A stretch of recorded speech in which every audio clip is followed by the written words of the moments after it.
for the reopening fall of 2020. And we had a great showing this morning. We had over 400 views, which is fantastic. We've also, I want to thank everyone who actually gave us questions, submitted questions. We had 110 parents and guardians submit questions. There were over 230 total questions, and there were obviously a lot of duplicates. So we have about 130 questions that we've answered here in the FAQ, which you'll hear me say this a lot, but all of this information will be posted to the Narragansett NRSD.org. We have our own COVID-19 page off of the main website, so all of this information will reside there. Before we get started, I want to certainly introduce Ms. Kate Calise, our Assistant Superintendent, who she and I will bounce back and forth in terms of answering questions or presenting the information. Susan Varney, who's my administrative assistant, who really runs the show in the background. Special thanks to TCTV for not only once but twice hosting us and allowing us to present to you today. So, as a bit of an overview, last week presented the preliminary plan and our ideas about what our plan for opening would look like. So I want to start right off with safety because, again, when those 230 questions came in, they were really into about four categories, or more than four categories, several categories: scheduling, busing, lunch, cohorts, special education, rigor or instruction, extended day, technology, and health and safety. Safety was the number one concern. It received probably the most questions or comments. And for those larger areas that we received the majority of comments, we actually created a slide so that way to encapsulate the general theme of what folks were asking, and then we'll go into the individual questions. But so busing, social distancing limits how many students we can transport on a bus. Students must wear a mask on the bus. That is key. Lunches, in terms of trying to maintain safety and social distancing requirements, make assembling a 200, which is typically a 200 student lunch at one time, very, very difficult. And we'll talk a lot about both busing and lunches and how it's really complicated our planning. The schedule, obviously classroom floor space can only accommodate about half of our students at one time with masks. And again, I want to pause, as I did before, to say that in creating these plans, we, all of us, the entire state, and certainly the schools, we're having to follow the guidelines. 6 feet was preferable. 3 feet is what we could get away with, so no less than 3 feet. So students can be 6 feet apart without masks. In terms of the district has neither the space nor the staff to do this. So we measured every single classroom, and it really became a math problem, quite frankly. How many kids at 6 feet, depending on the size of the room, etc. So then we went to the the math of what 3 feet looked like. Students can be 3 feet apart, but they must wear masks. The district can do this if we use a two group cohort of students to reduce the number of students present at any one time. And of course, then students will have to wear masks.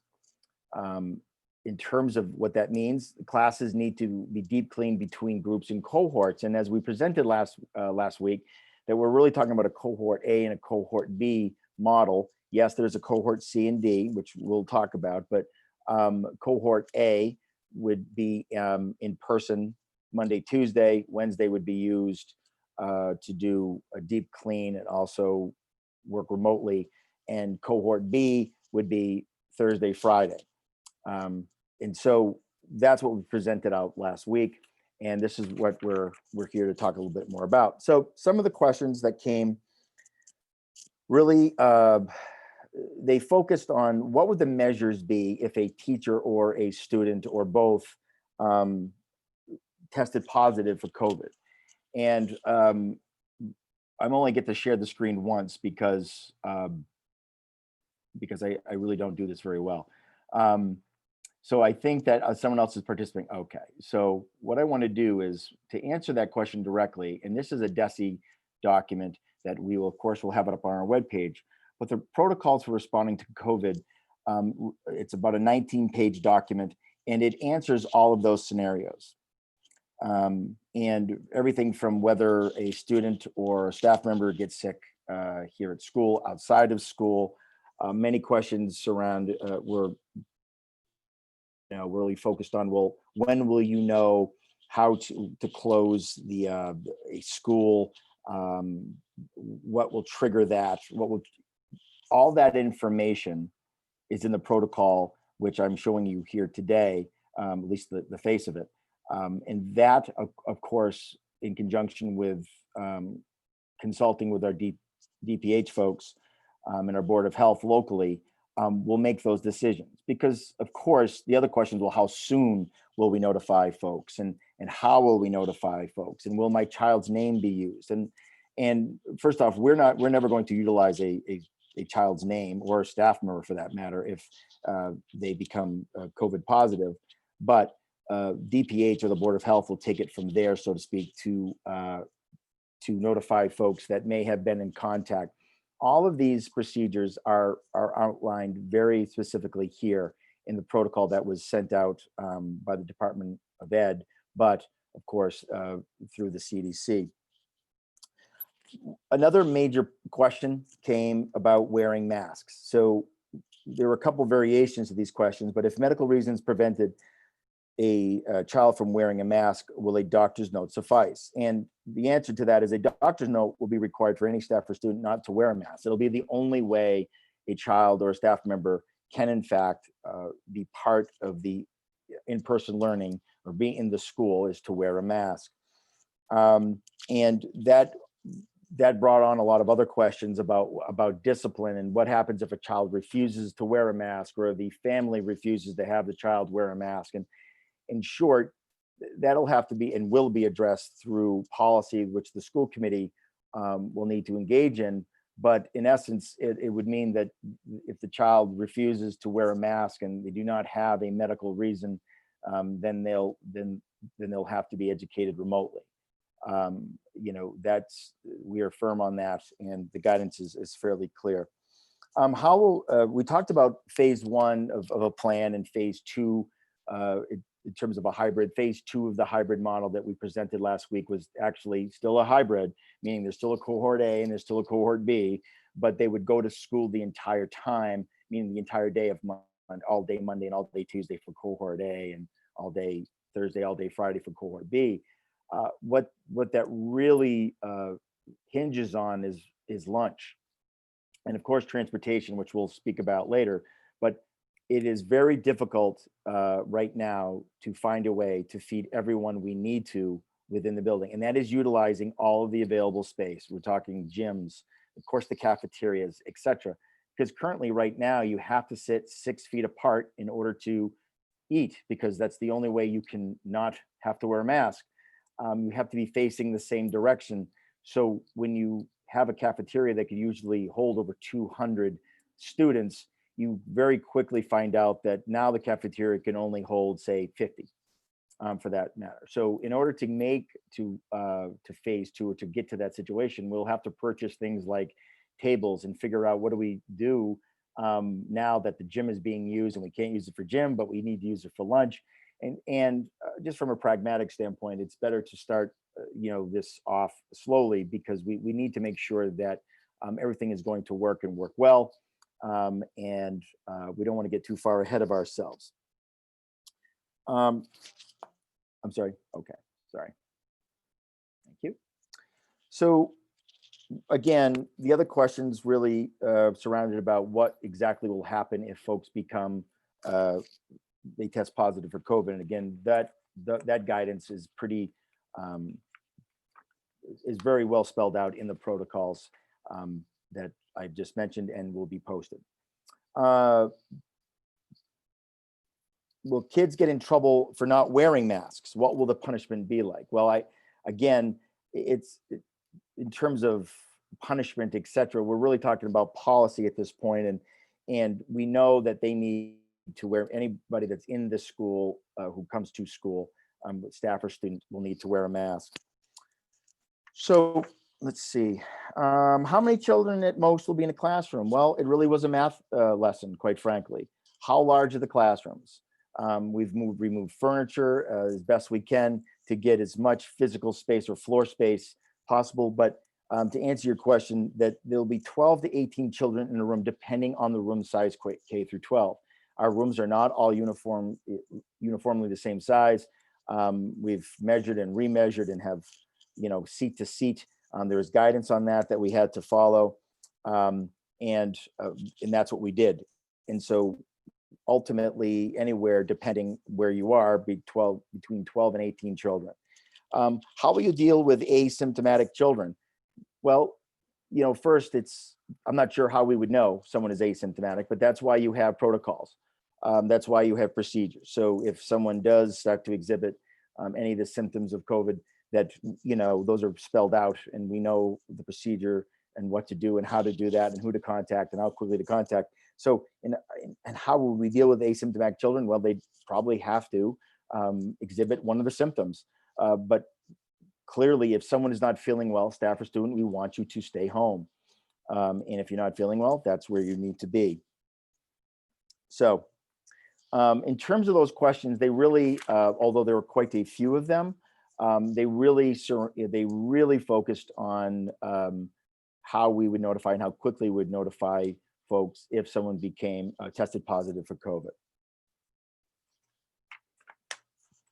As you know, we had to present and create 3 plans, present them to the school committee and to the state. They ultimately need to be approved by the school committee and then by the state. But we were asked to create 3 plans: one full in-person, full remote, and a hybrid, which is part in-person and part remote. All 3 plans utilize teachers' current contractual time, which is important to understand. In doing so, we found quite quickly that full in-person was not possible. Again, room analysis were completed, and no buildings can accommodate even 3-foot social distancing, given the rooms and staff available. Sometimes it is a square footage, issue. It's a space issue. In other places, it's not necessarily a space issue, but a staffing issue. And when you start getting into the situation that you can only now fit 15 kids, say, in a room where you would have normally had, say, 28, then that automatically adds more teachers to that equation, even if you have the space to put them somewhere, if you had another classroom. Next slide, please. So the full remote, which we are very acquainted with, plans are nearly ready for full remote and instruction with schedules for each building.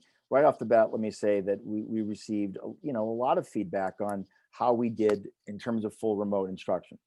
And some of the feedback was excellent, and others was that we needed to improve. I would say that on March 13th, we only thought we were going to be out for 2 weeks. We've never created plans to be full remote, and I think that our staff did an excellent job adapting, or as I said earlier, building the plane as we were flying it. But the state and of course myself, the expectation is that it'll be far more rigorous, it'll be far more scheduled. It'll look a lot like quote unquote school, blocks of time, transitions when possible. But the instructional blocks are equitable for all students and teachers. They may include full in-person instruction for certain groups, and we talk about cohort C a little bit later. So infamous hybrid plan A, which is part in person and part remote. When we went to remote learning in the spring, we had no lead time to plan. We did not. A lot of folks had never taught online before, had not utilized Google Classroom to the extent that we ultimately had to. Remote learning as part of our hybrid plan now will include standards-based rigorous instruction. That, of course, comes from the Department of Ed, and they realize the situation we were in last time, but moving forward, there is a lot of training that is taking place now, but will take place prior to school for staff. Jesse set the expectation that students' attendance for both student and staff counts. So if you are remote and you are sitting, if we do not see your face, your picture, that counts as not being present. That is important to remember, that you must be present. Jesse has also set the expectation that student work will be graded for credit, as we normally do. That was not always the expectation. Again, the state came down with its call about either a pass, fail, or credit, no credit. That won't be the case this time. And it's something that we're very used to just on the normal day-to-day things. MCAS is scheduled to take place in the spring as usual. There's been no movement on that. And as of right now, we expect and prepare to take the MCAS test. So as we've talked about before, and we have posted that when we start talking about Group A hybrid in person, they are in fact in person. Their Group B, they'll be remote. Group C is are kiddos whom will attend, either they'll be assigned to either hybrid, a Group A or Group B, but they'll also may be present for more than just those 2 days, depending on their needs in terms of special education placement, IEPs, etc. Group D is full remote. For those students who cannot, for a variety of reasons, medical and otherwise, cannot attend hybrid, they will learn in full remote from home. So 5 days of learning, that's the key, right? For all students using some in-person instruction or a combination thereof, some remote instruction, some independent remote work. Group A, for example, in person will be instruction 2 days of the week for partial days, Monday, Tuesday. They'll transition home with a bag lunch. And then both remote learning groups for A and or B groups in the afternoon. So basically there'll be classes after lunch. Teachers will take that opportunity to have lunch in their prep, and then we'll continue either virtually or otherwise in terms of remote learning. Day 5 is deep cleaning, which is really that Wednesday. Teachers collaborate, small group instruction, remote independent student work, reaching out to students who might need extra help, etc. So that middle day, so Monday, Tuesday being cohort A or Group A, Wednesday being the day that we're able now to clean the building to prepare for Group B, and so forth. The schedule came up in a lot of questioning. Folks really wanted to know what the timing would be. So if we use elementary, as it says here, Group A students, for example, will be in person for instruction, again, Monday and Tuesday from 8:30 to 12:30. Students will transition home with a bag lunch. Teachers, again, will have the 30-minute lunch break, followed by prep time, and students will either participate after lunch in independent work remotely in the afternoon or attend a specialist class such as art, PE, gym, etc. Group B, on the other hand, students will have specialist classes remotely in the morning. So that group that's remote, they will have their specialist classes, in the morning, which will follow up by independent work that had been assigned already by their classroom teachers.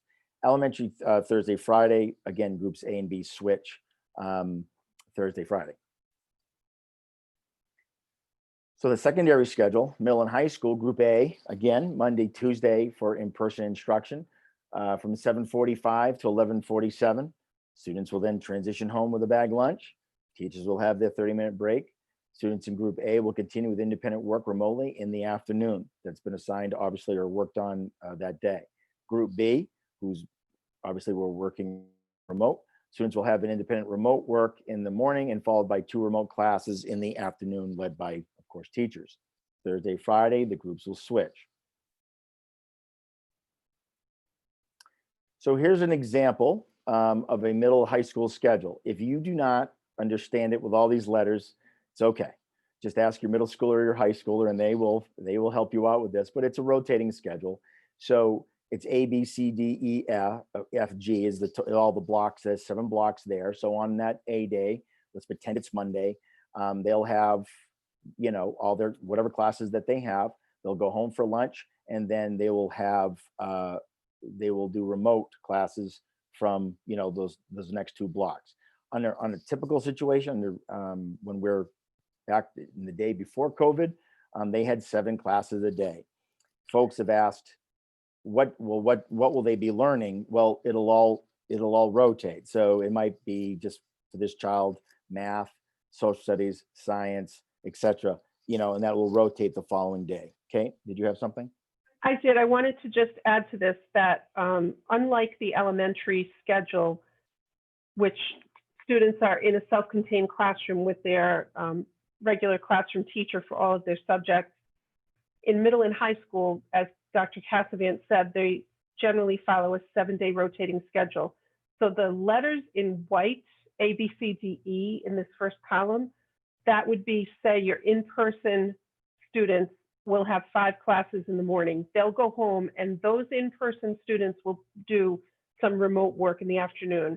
The students who had been remote, the B group, will do the F and G in the afternoon. So these gray classes are teachers teaching classes to the other group. So every day the teacher will have 5 classes with an in-person group, followed by 2 classes with the remote group, the opposite group.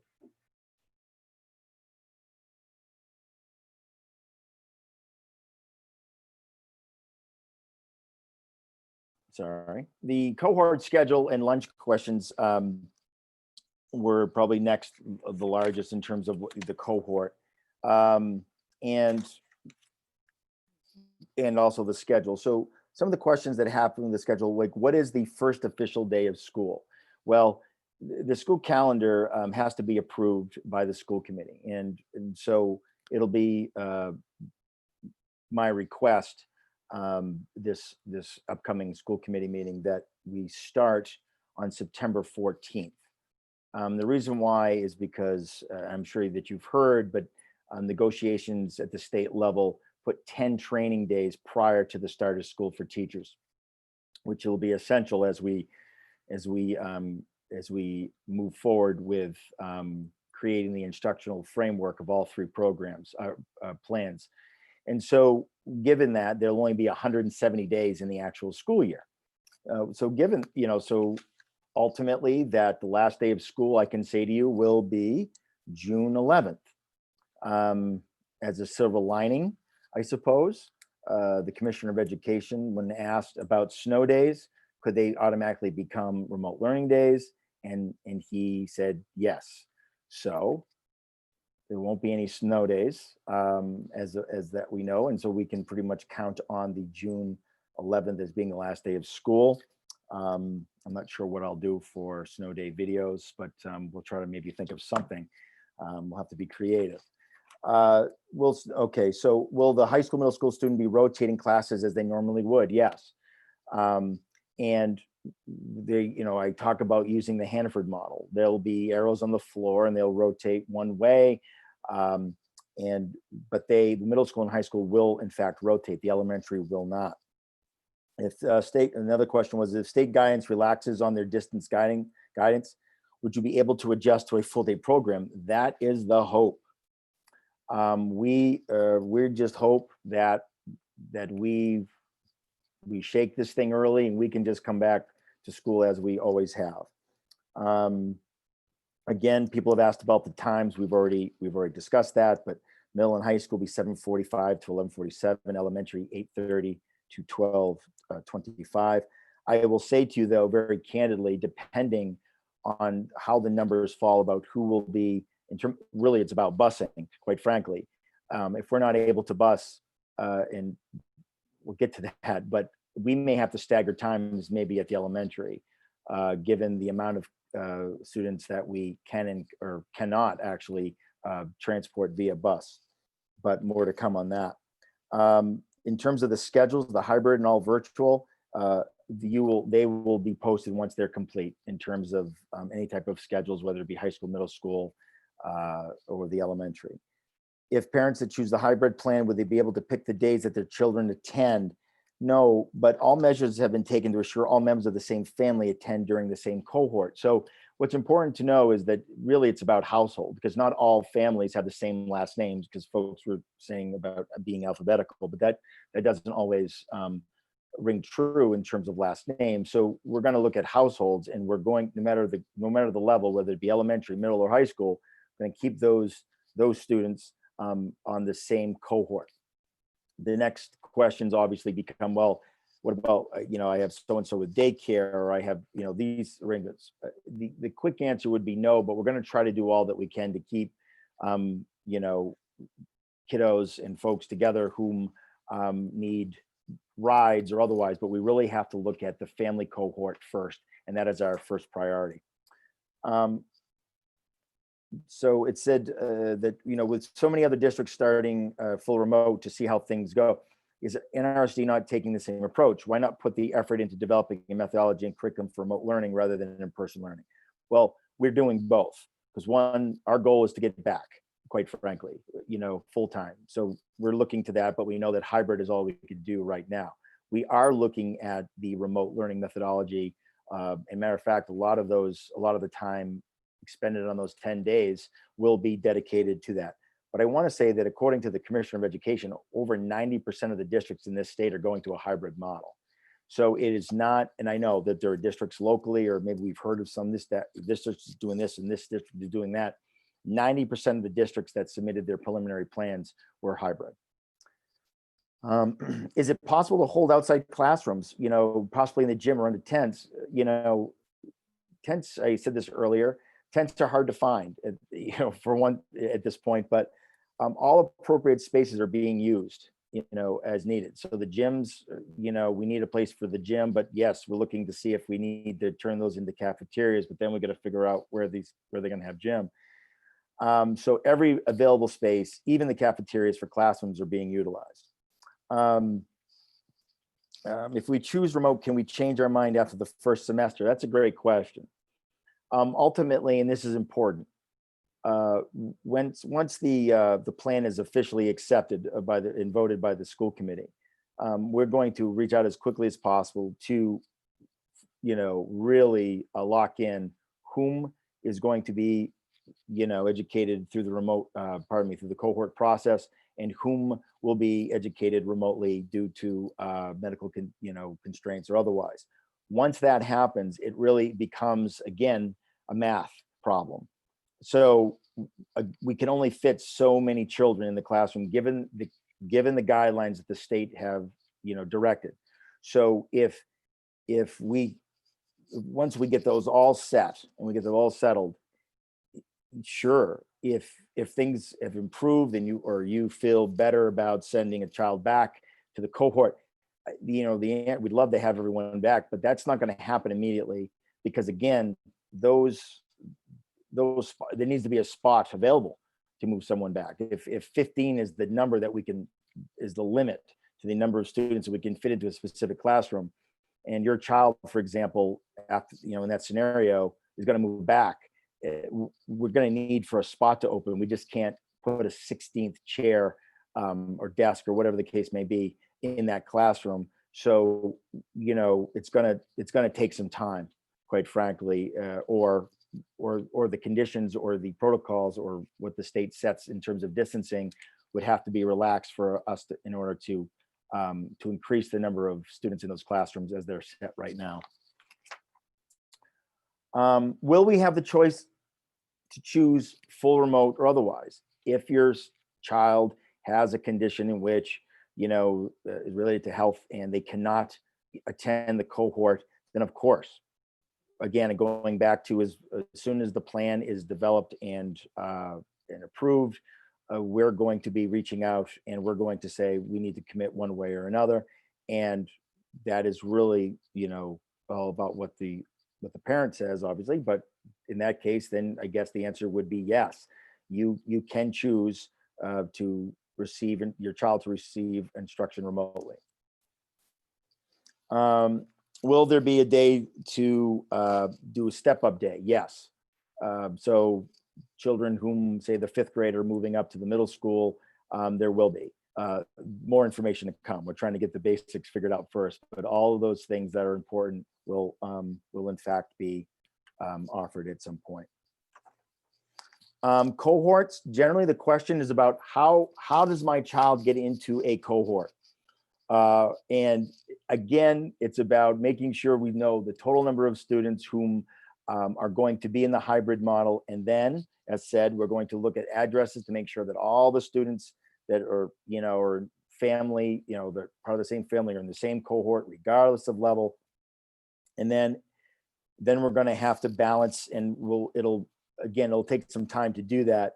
But those are how the cohorts are configured. Yes, cohorts see a lot of questions around how that happens, how does that take place? I'll get to that once we get to the special education portion. How will parents be notified of which group their child in is? As soon as the school committee approves our plans, the district will start again with that process and communicating with parents. If I answer the survey to say that we wanted full remote, can we change our minds and do the hybrid? Again, going back to, sure, we'd love to know that you'd change your mind, but we may not be able to do that immediately, given the fact that there's only so many kids we can put into a classroom, depending whether, and again, going back to it might be a space issue, it might be a staff issue, it might be a both, but we can only fit so many kids in when you divide that floor space by the 3-foot rule. How do we inform the school if we choose to? Okay, again, remote learning will reach out to you. So one of the other interesting questions is, if I have one child in one level, say elementary, and the other is a high school student, one needs to go full remote and the other needs to go hybrid, can that happen? And the answer to that is yes. Parents obviously can make the best choice for each individual child, of course.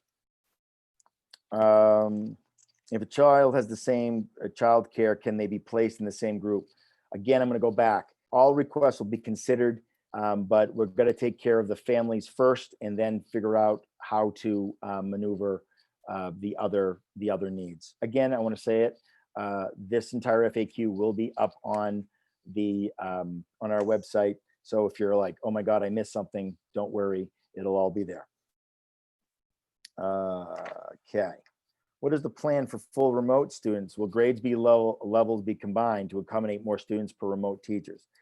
Our teaching staff for remote learning may be limited and necessitate combining of grade levels. Yes, I suppose if there were so many that one teacher would, again, depending on certification level, could that happen? Sure. At certain levels, yes. We really haven't thought through every single possible scenario, but there is a possibility that so many, if there were so many kids and we only had, say, one math teacher, for example, for the 5th and 6th grade, that would be plausible or feasible, but it's not something that we want to do, of course. Okay, lunch. Okay, why isn't there lunch in school? Quite frankly, because of space. There's really no way around that. If we're going to come back full time, if we have to stay 3 feet, then we're going to have to look at the gym. We're going to have to look at purchasing tables, and then we're still going to see if we can fit that many kids into this lunch scenario. Will younger elementary level kids be allowed snack? Yes, please. All students are encouraged to bring a snack with them each day, as well as a water bottle. All right. So rigor, yep, instruction. So instruction in person or remotely will be based on the grade level expectations. This, honestly, it's the expectations are not being changed because of whatever program we're in. We're not surprised this time. We've had time to plan accordingly and to train. So as defined in the curriculum standard, students will be expected to complete independent work. That's part of it. Students will also be accountable for class assignments, which will vary by teacher, grade, and course. Opportunities for extra help will be made available. Absolutely. That was a big question. There will be. We just haven't figured out the nuances of the schedule, whether it be cohort or remote, but there will be opportunities. Absolutely. Some of the questions that we've been asked is, how often will feedback be given to students on their work? The scheduling grading requirements this year will be more closely mirror a normal school year than last spring. Again, we were just not prepared, like everyone else, to stay remote. I've said it once, I'll say it probably 1,000 more times. We were only supposed to be out 2 weeks in the very beginning. And then the 2 weeks turned into, well, we'll just stay to the end of the month. And of course, we all know that we still haven't been back. We weren't prepared for that. We're prepared for it now. So again, we fully expect that that experience is going to be a lot better, and we're going to be better at it. And again, teachers are already in training now, and they'll be in training prior to school. And they did a lot of, they really covered a lot of ground quite quickly. Some folks were just were not accustomed or ready to teach remotely, and had to do a lot of work around that. Okay, oops, sorry. Will there be any accommodations for outside classrooms? Again, we're looking into possibility and feasibility of outdoor classrooms. I'll give an example. The guidance came out about music. It came PE and music, PE, band, chorus, and the guidance, gave some great examples of what could take place, how they're supposed to take place, 10 feet apart, etc. Unfortunately, none of those activities are approved to happen inside yet. So if some of this instruction will have to take place outside, we're trying to figure that out. We've got some folks who are very creative, and I would fully expect that we're going to have some great ideas around that. But we are looking for an opportunity to have classes. I'm not necessarily sure about classrooms, meaning, just a standard classroom, but we'll definitely have to utilize outside and pray for good weather. Our AP class is going to be virtual. AP classes will be held on a hybrid basis, like other, high school classes. AP students may assume additional homework obligations given national standards for AP rigor. This is standard, right? It's an AP course. The expectations are different, regardless of how they are, whatever the setting, the requirements, the rigor and the requirements will of course be the same. Will kids ever use lockers again? I don't know. Yes, I'm going to think positive, but no, the students will not be assigned locker at the middle of high school. We don't have lockers at the elementary. In the hybrid model, and again, beyond that, the health and safety circumstances allow, again, if things improve, we'll certainly reconsider that as soon as possible. The other question is, will backpacks be able to be utilized? And absolutely, yes. When I get to the technology section, we'll talk more about technology, but I will say here that every child in this district will have will have a Chromebook. We will be and are, in the technical sense, a one-to-one district. That will alleviate, the 90-pound backpacks. There'll be no need to really carry every single book in the backpack, but the backpack will in fact be really the only place to be storing anything of any personal items, because the lockers themselves create a bit of a health risk. So yes, to backpacks, and unfortunately no to lockers for the immediate future.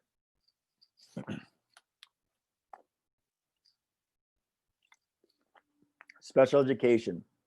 Many of the questions that that we received about special education revolved around cohort C. What's important to understand is that, again, all IEP services will be delivered per the state and federal law. So if there's an accommodation and they're in cohort A and they're hybrid, then accommodations need to be, of course, offered and adhered to. Most students will attend 2 days because they will be part of one of the cohorts through a mix of in-person and remote. We're going to have as much in-person as possible, unless families prefer the remote in terms of a delivery of service. Some students in full-day special education classrooms may attend 3 to 4 days. So they'd be part of a cohort, and they may have to go an extra day or two, depending on need. The special education department will reach out to parents, because another important question was, well, how do I know? And so the special education will be reaching out to parents with information about hybrid and remote services delivery in late August. Many folks left personal information or about about their child. So if you have a specific information about, your child, which by the way will not be on the FAQ, just to be clear, please contact the special education department and discuss, the unique situation or the situation that's unique to your child, and they'll be happy to help you. A plug a further discussion about this topic and much, much more on the CPAC meeting on August 13th from 4 to 5:30.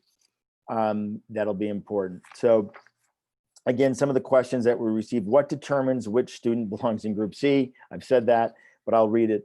Though students with IEPs will be assigned to either cohort A or cohort B, like their non-disabled peers. Students who spend 80% or more of the school day in the special education placement with the same teacher will be offered instruction as members of both A and B, right? So because they'll have to do that many days. Working with the same teacher and peer group throughout.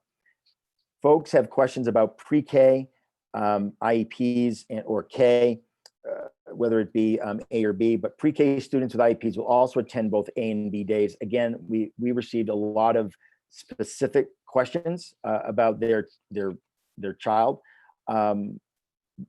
Again, please contact the special education office to get those questions.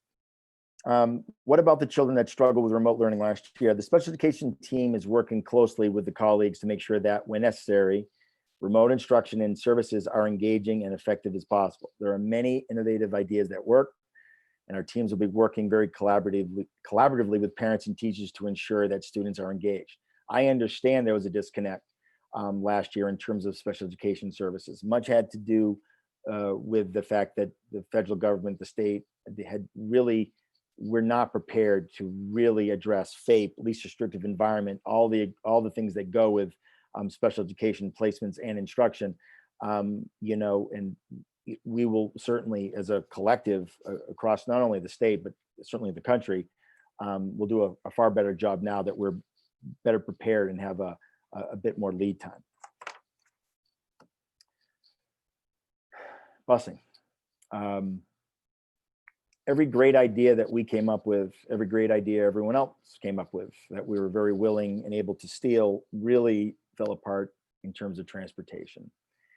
I don't think that when folks really started, and I mean this at the state level, tried to figure out, again, when you have the distancing that we have to follow, what this would, these effects are dramatic. So let me give you an example. The largest bus that we have is an 83 passenger bus. We can fit 27 kids on that 83 passenger bus, but using the protocol. And again, on our website, there's a chart. It's kind of a diagram where kids have to sit per seats, and we'll have that up there. But 77 passenger buses can hold about 25, and 29 passenger buses will hold 9, which is about a third. And so when you think about that for a minute, that again, in the mornings, especially in the elementary level, those buses are generally packed. High school, kids generally sit 2 to a seat. At the elementary, especially for the little guys, they're 3 to a seat. Well, now that's all one person seating. So when we get to busing, and we're at busing, and we start talking about who is going to need busing, want busing, I have to say that we're going to have to create a bus pass management system in a sense, because we're going to need a commitment from families in order to manage this. So in other words, if there are 9 students on that 29 passenger bus 5, I'm completely making that up. Gone are the days, at least for now, that if you're running late and you usually drop, your son or daughter off at school, go, I'm running late, just hop on the bus.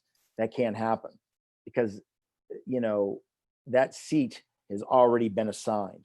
So if everybody's on the bus and it says you can only have 9 students, you can't be the 10th. And that's the problem with much of what we're talking about. And I kind of alluded to kind of like maybe at the elementary or some other whatever level, that we have staggered times, because depending on how many students need to be bused, or can be bused, I should say, and how many are going to be driven. I mean, we've all, if you haven't seen Templeton Elementary in the morning on a normal day, if you add 40% more cars, that potentially could cause some consternation, which I can guarantee you that it will. So some of the questions that have come up is, will there be an option for busing in one direction? The parent drives, say, in the AM, but they don't, but they need the bus in the afternoon. Yeah, yes, that is very possible, but it has to be every day. It can't be intermittent. Bus passes would be issued for basically a one-way trip, if you think of it a certain way. You know, can we carpool was another question. The answer to that is yes, but again, that is really up to the parents. Do you feel comfortable carpooling with, child from your neighborhood? And that's really something that you will need to make a decision as a parent or guardian. But I think everyone would be very appreciative of that, because the more we can carpool, I think the better off we will be. But that's really a personal decision that you will have to make. How are we going to control, social distancing at bus stops? The district won't be able to control that.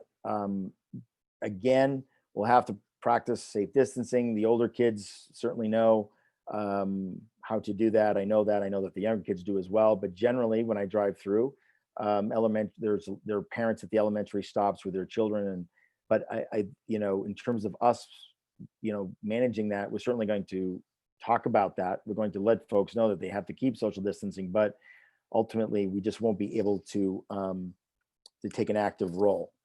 When will we be notified of the busing schedule? I will tell you that I spoke with Ms. Anne Marie Geister, who's our business manager, and I would like to send those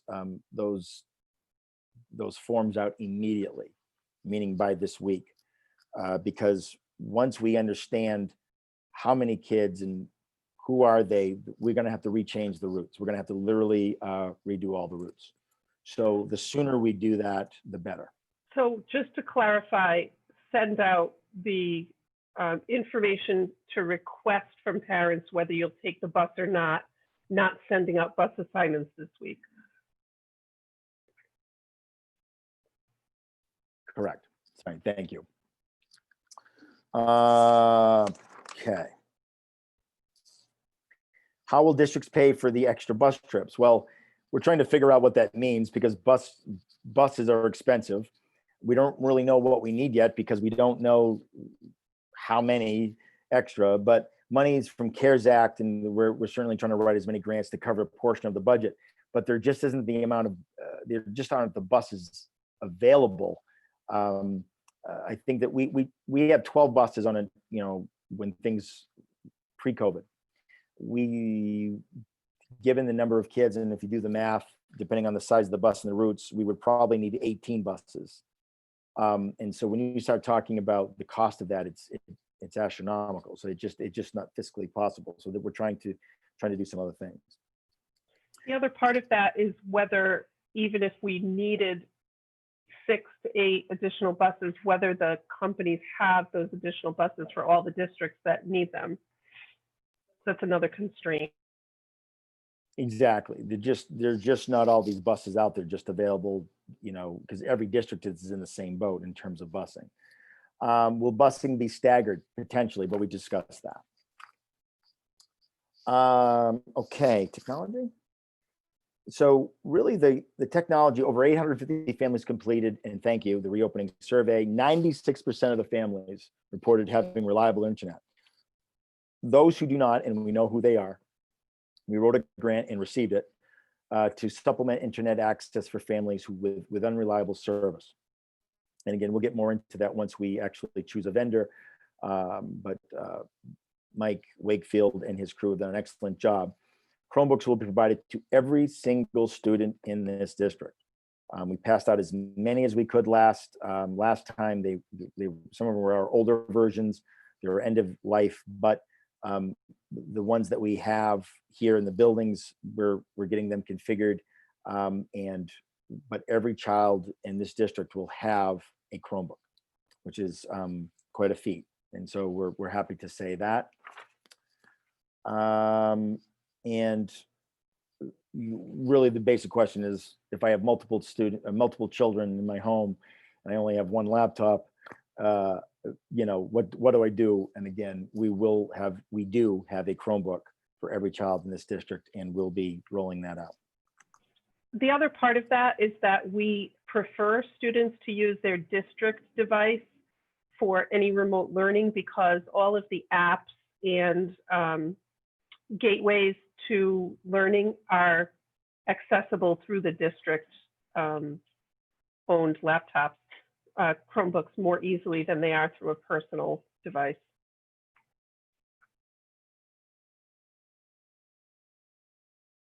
Pardon me. Some of the other areas was, again, they didn't really, when I say didn't warrant a slide, we just didn't get a lot of questions in these topic areas, but I'll just go through them fairly quickly. Extended day. There will be no extended day program at this time, given the fact that our buildings will never be empty, because again, either teachers, etc. Also, the requirements to hold extended day are so prohibitive that we're just not going to be able to offer extended day programming before or after at this time. Do we want to? Yes. Yes, we do. We understand that we can help our parents and we can help the community by taking some of the burden about where to place kids either before or after. But right now, we're just not able to do that. School choice. School choice / homeschool. What I saw through some of the questions is that folks were getting confused, and I think I misspoke in the morning, but I just didn't follow through completely with my statement. So I'm going to correct a few things there. But first off, the questions were: can school choice students still do full remote and retain their space with the district? Yes, you're part of the district. So if you're a school choice student from one of our neighboring towns and you decide to go full remote, you are still a Narragansett student. You're still school choice. If you homeschool, because the difference between homeschool is that you, the parent, make the decision to homeschool your child. You then, by statute, would have to submit your education plan to us. We approve it, and this is where I didn't go as far as I should have. You really become your own entity, right? You're really your own school, and you're really not. When I say not part of the district, you just don't. You're just not engaging within the district activities. Now, where I didn't go far enough is, yes, there have been opportunities where students who were homeschooled ran, say, track, or something to that effect. That is my discretion. But in terms of the academic offerings, etc., may not necessarily be offered. So I didn't go as far, because people quickly corrected me that my child is homeschooled and they did this and this. Absolutely, and that of course comes from this office, but I did not go far enough when I was doing the explanation. So if you are a school choice student and you're from another district and you decide to homeschool, as a parent, you decide to do that, then you're no longer part of this district. So you just can't come back and say, "Oh, but I'm a school choice student." Once you've done that, you can't come back as school choice, because we are closed with school choice, and that's a whole other video. So we won't go too far into that. But school choice students, if you're fully remote, you're still one of our students. Will sport programs be canceled for the fall? We're still awaiting guidance from the state, DESE, the MIA, everyone. We're still waiting. The MIA put out a little while ago that they were going to hold off any decisions, I believe, until September 15th or 14th. And nothing can take place until then, which is absolutely true. I will say to you, and we were given permission to speak about this, is that the commissioner thought, or at least was either leaning towards or was questioning whether or not, if you are a full remote, if you are obviously part of our district and you are being educated, fully remote, will you be allowed just to come back to play, sports otherwise? And although this is not the district's position, it's not our position to make, but the commissioner was wondering, quite frankly, that he was leaning towards no. because if you're, again, if you're so compromised that you cannot, come to school even within the hybrid model, then, playing a sport puts you even at a greater risk. Again, before I see the 1,000 tweets and Facebook posts that Cassvan said you can't play sports, that's not Cassvan talking. That's something that the commissioner was really kind of talking out loud about. So I say that because he thought it was important for folks to know. Take that for what it's worth. But as in terms of sports, we've received no guidance at this time. Pre-K, many of the questions, again, were personal to their own child. So please contact Ms. Saltizik down at Templeton Elementary, and she can direct you or answer any kind of questions you have there. I'm looking, let's see. So what I'm going to do, if I can do this correctly, is I'm going to go to the live questions. I think I did it. Hopefully I did it right.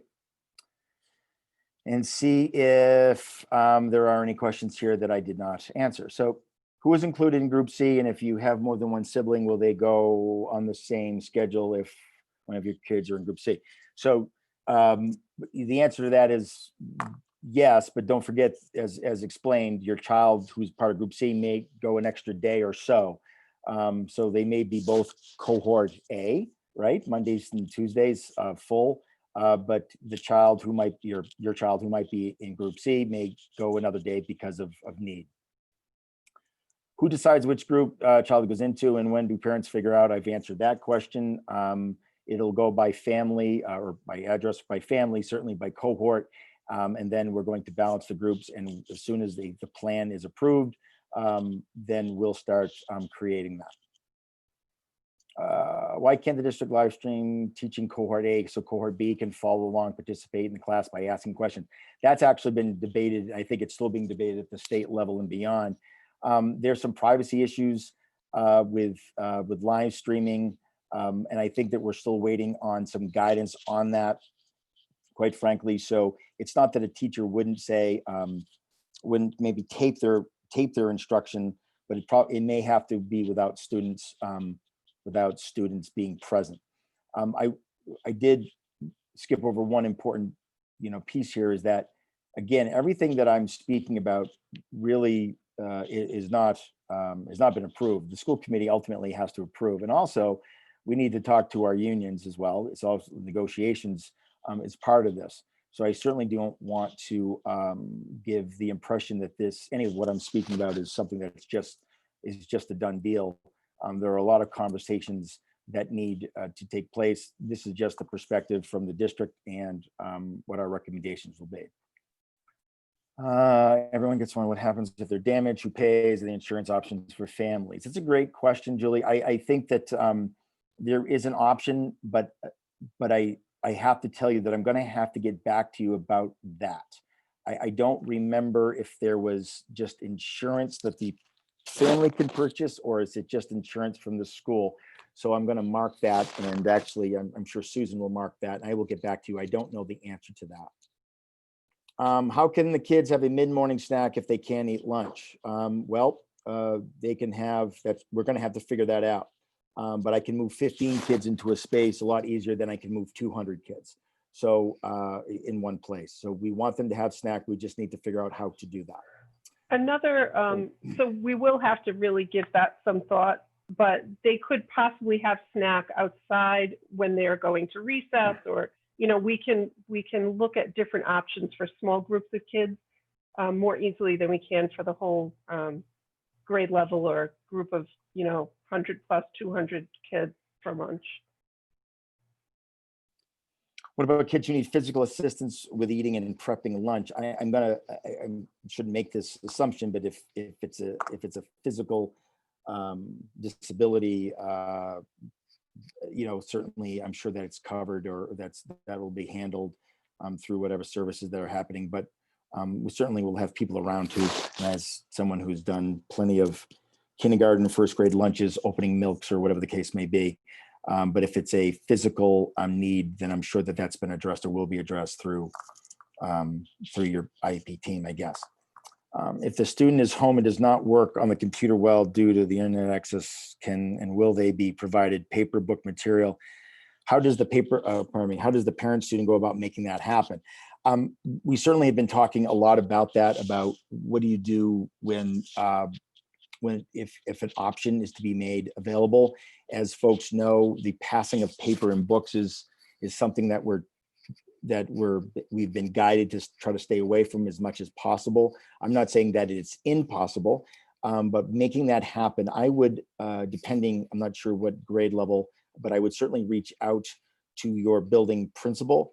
But I'm going to mark that question to look into that a little bit deeper. Would the parents be wearing appropriate PPE? Everyone will be wearing appropriate PPE. And the question is, what do you consider appropriate PPE? Well, depending on the job. We have everything that the state has asked us to prepare for: face shields, gowns, masks, hand sanitizer, gloves, etc. So, the appropriate PPE would best be described as to what the role is or what the job is. If a kid isn't feeling well and has symptoms of COVID, I think that's what it says. Okay, will they be forced to get a COVID test and be told to quarantine for 2 weeks? What happens when other kids in the class are exposed? Well, a couple things here. If he has symptoms of COVID, I will tell you that there is a protocol, right? You either get tested or you quarantine for 14 days. But what happens when other kids in the class are exposed?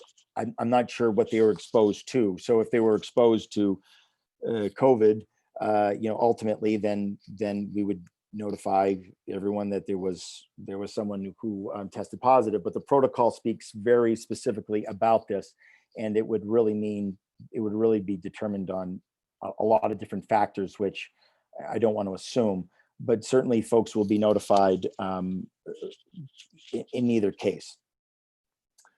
Are masks required only if you can't be apart? If you can't be 3 feet apart? In the event of a student has a hearing problem and reads lips to compensate in the classroom, what accommodations can be made for that student? Well, if, again, I'm going to assume that I don't know if there's, you has an auditory system. I don't, again, if we're talking about the teacher, we have looked into masks that are, their face shields, etc. In terms of other students, we may not be able to accommodate for them, meaning have them wear face shields as well. Again, if we're talking about accommodations or modifications, that's something that you definitely want to speak to the team about. But I know that they've been talking about clear masks, for lack of a better word, for teachers, so that so there's a visual representation of the words being spoken. If someone is positive, does the entire class quarantine? According to the protocol, that if they come in, I believe, close or imminent contact, that they would have to quarantine. But again, I'd have to look at the specifics on that. In terms of entire class, it all depends on who was present at the time and for the duration, because there's time and contact, not scenarios, but parameters. Thank you.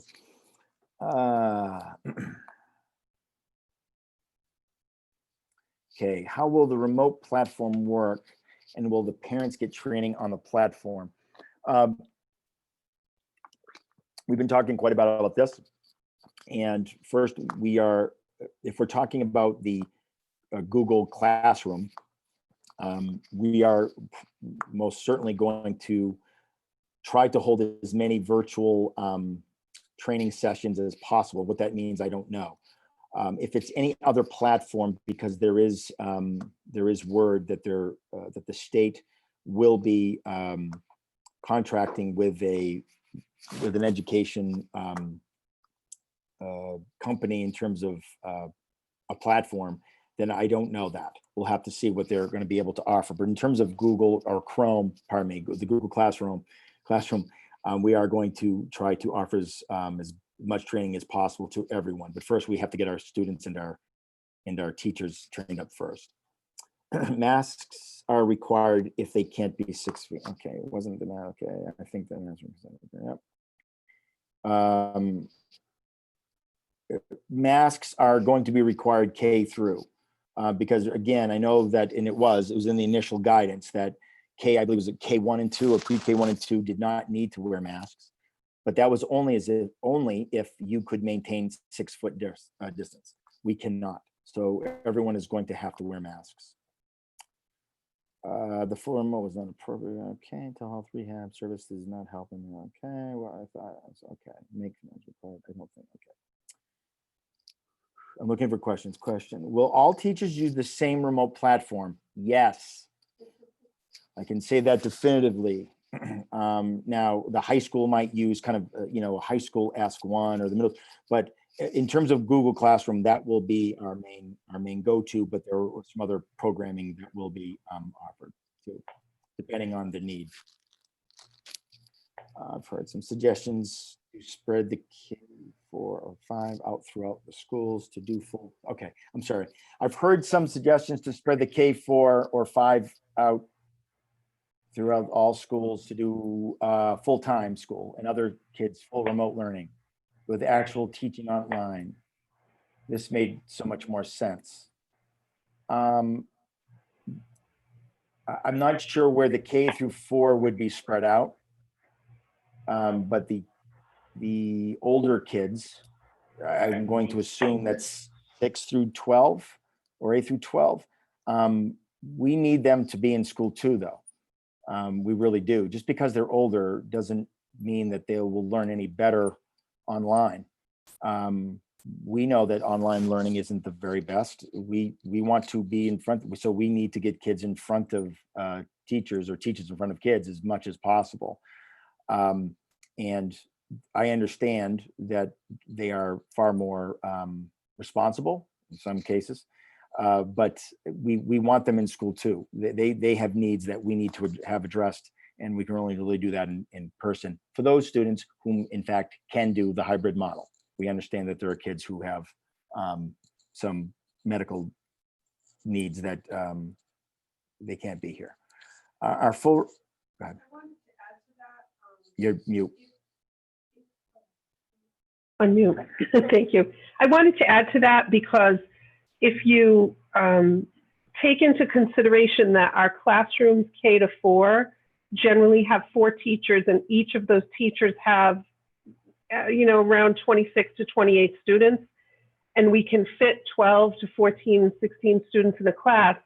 If we went full for K to 4, we would need twice as many teachers, even if we had the space. So if we could repurpose spaces and find additional spaces, we would love to bring kids back full time, all of our kids back full time.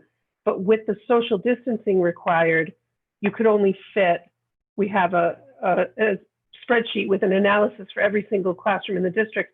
We could only fit a certain number of kids in a classroom. So if you take a classroom that had 26 and now you put 13 in in 2 classrooms, you need 2 teachers. So really that's a staffing constraint that we have. In addition to what Dr. Cassavant said about the advisability of having older students. Sorry, hold on. Just for the record, the lights here in the district are flashing, so if we go out, that's what's happened, I hope. All right. Our full remote teachers teaching from the school or their homes. That's a great question. I think that if, again, this is my suggestion, or at least my take, if I have the room, I want them here in school. Meaning we want them here. But again, I have to look at space and I have to look at other needs. So it's a great question, Julie. I don't know how to answer that yet. I have to see really how it all kind of falls out. But I'd like all the teachers here. How will the remote platform work? And will parent, okay, I'm sorry, I just read that one. Will the special classes run, such as art, gym, and music, be given parent guidance on what supplies we'll need? again, I think that anything that is needed for those, we will do so well in advance. We haven't got that far yet, but rest assured that if there is any type of requirement, that folks, we'll let you know in plenty of time. It sounds like will not be offering any extra. That's okay. It sounds like at this time teachers will not be offering any extra help after school. That's not true.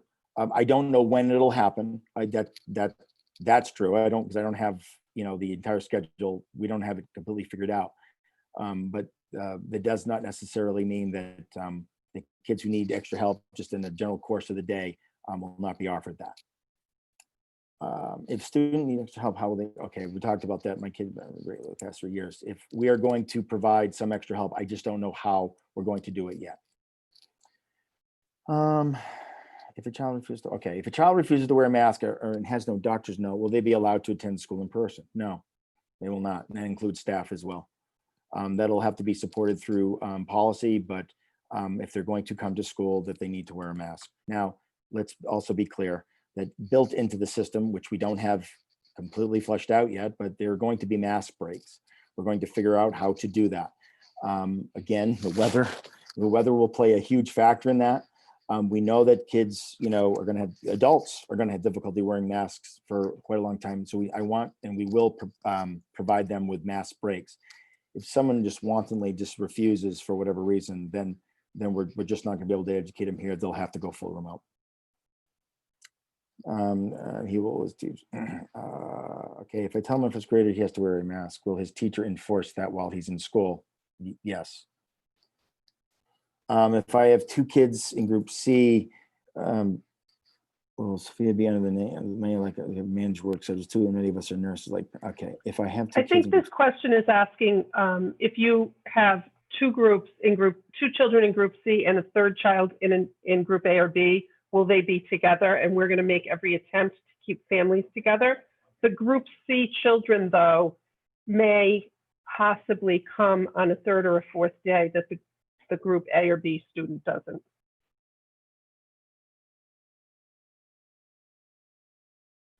Thank you. I just misread that. Thank you very much. Okay. Let's see. If the student is home and does not work, will they be provided? Okay, we talked about that one. I don't know why these questions keep duplicating. I think I've seen these already. Can we use any of the extended day staff who will not be employed to help spread the kids out, assist with remote learning? We have talked and have at least put some preliminary plans, hopefully with some grants, to hire long-term subs for the year, which you were never allowed to do that before. You can only really have a long-term sub for, I think it was 6 or 8 weeks, but but DESE has waived that requirement because they know that we're going to need extra people. I'm talking about teachers at this point. In terms of paraprofessionals and staff, yes, there certainly will be, there's going to be staff in the building. They're not just teaching. How many and what roles they will fill is, would be determined. But we know that we're going to definitely need as many hands on deck as possible. Sometimes can schedules accommodate? Okay. Also, waterfall schedules will be difficult with outside online classes being offered at set times. Can schedules accommodate that? Set period times would be much easier. Kate, do you want to speak to that? You're muted, actually. Point me to which question it was, because I was looking at another question. The question is also, waterfall schedules will be difficult with outside online classes being offered.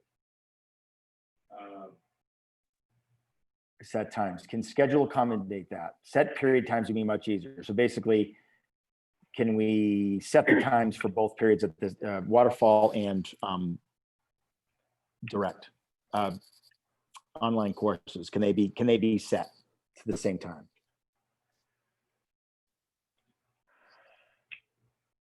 Can schedules accommodate being a set schedule, both online and the waterfall schedule? I'm going to say no to that. I'm not sure about that. I'm going to say no because I don't know how many online teachers or teachers that will be teaching online. So I guess Good question, Christine. I'd have to look at both schedules and see how that would affect the overall schedule.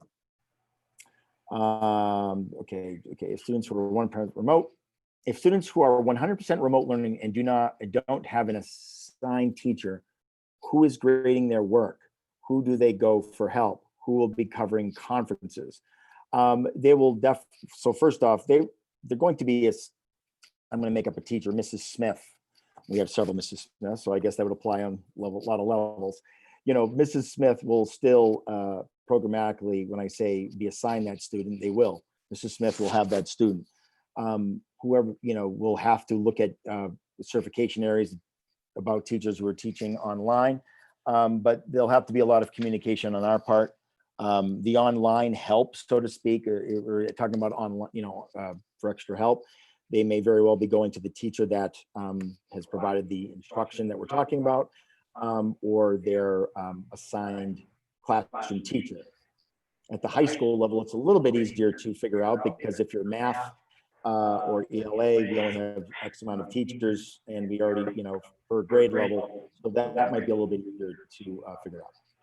But that's a good question, and again, I think that's down the road a bit, but I'm going to mark that as something we can speak about. How will restrooms be sanitized? So the restrooms themselves there'll definitely be a procedure in terms of who can use, how many can use the restroom, etc. But we'll be sanitizing the restrooms on a regular basis with our custodial staff. If it's safe to take off masks and eat snack. I have an answer for that. Which one? I have an answer for that. Go ahead. So I did ask this particularly of our elementary principal, and the reason it's not workable right now for lunch is because so many kids eat lunch at one time, but they're going to have a rotation of students who are able to take a mask break. Say you have 13 kids in a classroom, maybe 2 kids take a mask break, have a snack, and they'll rotate that through. That's allowed under the guidelines. They'll also try to utilize other spaces. So they might be able to, on a rotating basis, send 1 or 2 classes to the cafeteria for a snack break. If it's a nice day, they might be able to do it outside, but it's easier to manage snack breaks and mask breaks with much smaller groups than the 180 to 200 students we sometimes have at one time in a lunchroom. Let's see. What about children with IEP support services? I do not feel that we received adequate support last spring. Chris and I would agree. I think that the state and beyond were flummoxed at how we were going to provide services, quite frankly. But I know that that a lot of work has been done with that and providing, and that's why I like the hybrid. We can, again, students will be in the building for those who are medically able to do that. So I believe that this supports will be a lot better. Will there be IEP transition meetings for students entering the 8th grade? And the answer to that is that all IEP meetings will be held as scheduled, but mostly virtual. And that comes from Matt Holloway, our pupil personnel director. If one person, if one person student tests positive, does the school shut down? I'm certainly not going to say yes or no to that, because those type of decisions, again, would determine where this person, what access they had to the entire building, who came in contact. But in that protocol, you will see it directly speaks to the fact is, when does a school, when does the need come? When does it happen? What needs to happen in terms of closing down an entire school or a district? And a lot of that has to do with community spread. How many, what are our numbers like in the area? But again, I don't want to say that would be something I would, we'd have to figure out. But one person, probably not the entire school, but that would probably depend on what DPH says in the Board of Health and how much access that one person had, to the entire school. Will the same neighborhood streets be in the same? That might help with busing. We thought about that, believe it or not. We did, but it really boils down to families first. So I realize what we're saying, but you know, we don't think that we have, our busing is such that we cover a lot of area. We did look at neighborhoods, we did. We got some blended families, et cetera. So we're gonna see how it works out with our address method first and see, but that's something that we looked into, Becky. But how will the remote platform work? I keep getting the same question, Susan. I don't know why. Zoom education, professional security needs. Okay. Is it best to call you? Okay. I don't think I have any more questions. Susan? Oh my God, 6:20. Okay. So what happens next?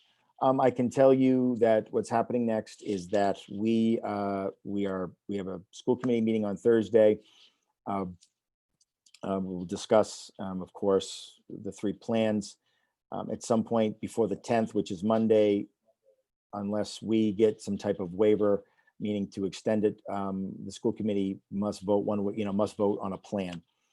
At that time, the calendar also has to be approved as well. So we have a very busy week ahead of us, and so that's how we're moving forward. As soon as that plan is approved, many of the things that folks are asking about in terms of cohort selection or busing and from all of that will just start to happen. But I will say to you that just given what the state has negotiated with the MTA, being the 10 days of training, it's clear to me that we couldn't start any earlier than September 14th. So that gives us some more time as well to complete everything that we need to complete. So with that, we'll certainly be in touch. But I want to thank everyone who's asked all the questions. All this information will be by tomorrow morning-ish posted to the website. Go through nrsd.org, and COVID-19 will be a tab in which you can click on and look at these documents. We're always available here. I will say to you that if it is a school-based question, please contact your building principal. If you contact central office, I'm going to do my very best, but quite frankly, we'll probably just direct you to the building principal. So start there. I'm sorry.